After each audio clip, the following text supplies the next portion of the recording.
Buonasera, questa sera ci troviamo in piazza sotto la loggia del Lionello con le Lady Chef per la distribuzione della minestra. Adesso ti passo le responsabili di Udine e di Trieste. Buonasera a tutti, benvenuti a Udine. Come vedete le Lady Chef stanno distribuendo un'ottima zuppa di orzo e fagioli. Quest'anno abbiamo scelto una destinazione diversa dell'offerta del contributo per la zuppa, la destineremo all'Associazione Fabiola di Udine. È un'associazione che si autofinanzia e dà una mano alle famiglie con figli affetti da gravi disabilità. Quest'anno, oltre alle Lady Chef di Udine, abbiamo anche il piacere di ospitare le nostre colleghe Lady Chef di Trieste. Qui abbiamo la responsabile Cinzia Merigioli. Buonasera a tutti, io sono Cinzia Merigioli.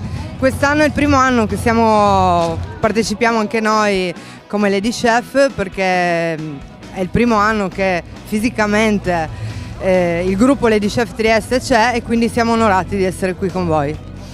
Adesso Lorena De Sabata, la Lady Chef di Udine, vi spiegherà come è fatta la minestra. Allora, questa è una classica ricetta tradizionale di zuppa di orzo e fagioli. C'è carota, sedano e cipolla, qui vengono aggiunti i fagioli borlotti, precedentemente ammollati una notte in acqua. Viene fatto cuocere il tutto con un bel mazzetto di aromi, di salvia, rosmarino, alloro. Viene frullata, a piacere si può tenere una parte di fagioli interi e viene aggiunto dell'orzo. Completata la cottura, la zuppa sarà densa, bella bollente, da servire. Ecco, la nostra minestra di orzo e fagioli, buona, bella, solidale per l'associazione Fabiola.